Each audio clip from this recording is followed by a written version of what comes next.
প্রিপোজিশনের অনেক ক্লাস করেছো এবং অনেক জায়গাতে এবং অনেক টিউশনেও তোমরা কিন্তু প্রিপোজিশন শিখেছো।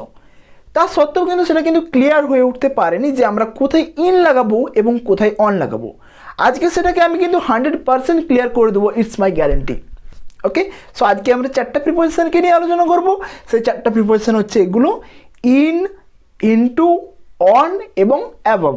সো এই 4টাকে নিয়ে আমরা আলোচনা করবো এবং এগুলোকে আমরা প্র্যাকটিক্যাল এক্সাম্পলের মাধ্যমে আমরা কিন্তু জানবো। সো ভিডিওটাকে পুরোটা ওয়াচ করো, আমি কিন্তু 100% গ্যারান্টি দিচ্ছি তুমি কিন্তু 4টার মধ্যে একটুকুনও তোমার মধ্যে কিন্তু কনফিউশন আর থাকবে না।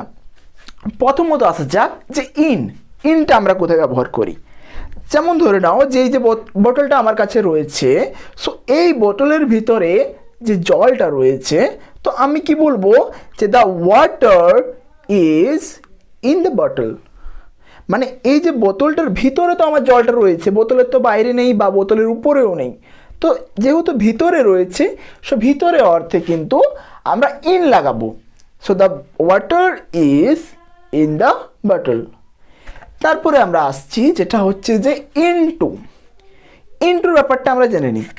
ইন মানে তো জানলে যে ভিতরে অর্থে কিন্তু ইন ব্যবহার হয়। আর টুটা কি আসলে?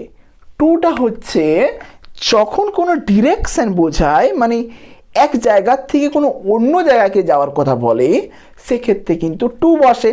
সো মানে কি ভিতর থেকে বাইরে যাওয়ার ব্যাপারটা এরকমটা। যেমন ধরে নাও যে আমরা ইনটুটা বলতে কি বলবো, যেমন হাতে আমার একটা জল রয়েছে এবং আমার কাছে একটা মগ রয়েছে, তো আমি জাস্ট জলটাকে ঢালছি। সো এখানে কি হচ্ছে, the water is pouring into the mug. So এই যে জলটা ঢালা হচ্ছে, মানে আমি একদম বলতে পারবো না জলটা মগের মধ্যে রয়েছে বা জলটা একদম বোতলের মধ্যে রয়েছে। এখানে যে ট্রান্সফার হচ্ছে, সো এই ট্রান্সফার সিস্টেমটার জন্যই কিন্তু আমরা বলছি যে ইনটু।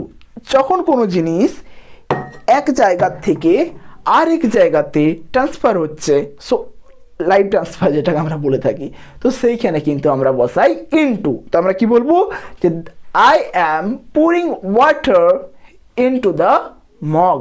আমি কিন্তু মগের মধ্যে জলটা ঢালছি, এটাই আর কি।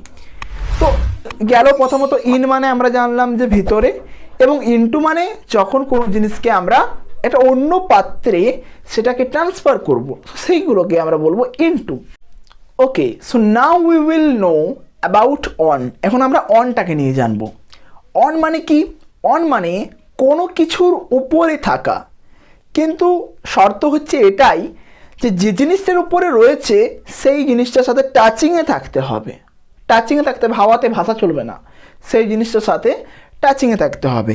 যেমন আমার হাতের উপরে আমি পেনটাকে রাখলাম, তো পেনটা কিন্তু আমার হাতের সাথে টাচিংয়ে রয়েছে এবং আমার হাতের উপরটাই রয়েছে, সেহেতু আমি বলবো যে the pen is on my hand. কিন্তু আমি যদি এমনটা করি যে এই পেনটাকে আমি জাস্ট উপরে এমনিভাবে আমি ঝুলিয়ে দিলাম, এভাবে হ্যাঙ্গিং অবস্থায় রাখলাম, তো তখন আমি কি বলবো? তখন কি আমি বলবো যে the pen is on my hand? না, তখন কিন্তু বলা যাবে না অন। কারণ কি, সেটা কিন্তু আমার হাতের সাথে আর সংস্পর্শে থাকছে না, ঠিক আছে? তো তাই কিন্তু সেটা আমরা অন বলতে পারবো না। তখন আমাদের বলতে হবে অ্যাবাভ। অ্যাবাভ মানে উপরে থাকা, বাট সেটা কিন্তু কোনো সংস্পর্শে থাকবে না।